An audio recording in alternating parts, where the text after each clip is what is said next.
في قديم الزمان كان في ملك مشهور ومعروف عنه إنه بيحكم شعبه بالعدل والرحمة، وشعبه كان عايش في سعادة تعم الأرض.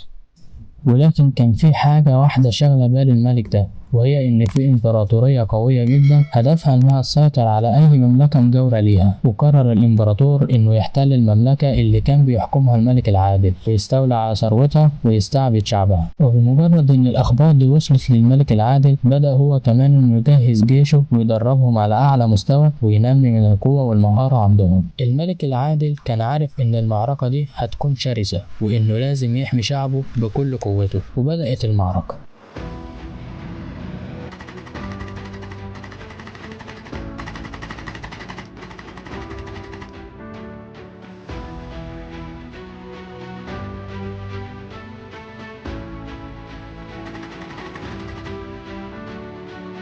كانت المعركة عنيفة وطويلة، والملك العادل كان على وشك الهزيمة، وبسبب شجاعته قدر أخيرا إنه يهزم الإمبراطور ويرجع كل الأراضي اللي كانت مسروقة منه. وانتشر صيت الملك ده في جميع أنحاء العالم، وبقى رمز للشجاعة والعدل والحكمة. ومع مرور السنوات بدأ الحكام المجاورين إنهم يروحوا للملك ده وياخدوا منه نصايح علشان يعرفوا يحكموا شعبهم بالعدل والحكمة. ومن هنا بدأ الحاكم العادل إنه يعمل تحالف مع جميع الحكام المجاورين ليه، وتحولت المملكة العادلة إلى مركز للحوار والتبادل الثقافي بين الشعوب. وتم تأسيس مدارس وجامعات لتعليم قيم الملك العادل وفلسفته في الحكم، وكانوا بيتعلموا إنهم إزاي يبقوا قادة عندهم القدرة على الحكم بالعدل والحكمة. ومع مرور الوقت تم تأسيس مؤسسات عالمية بين الدول وبعضها، وكان هدفهم تعزيز العدل والسلام. وبدأوا إنهم يعملوا تماثيل للملك ده في جميع مدن العالم. ومع مرور الأجيال أصبحت قصة الملك العادل حية في ذاكرة الشعوب، وبقوا بيسعوا نحو العدل والسلام. وبكده تبقى انتهت قصة النهاردة.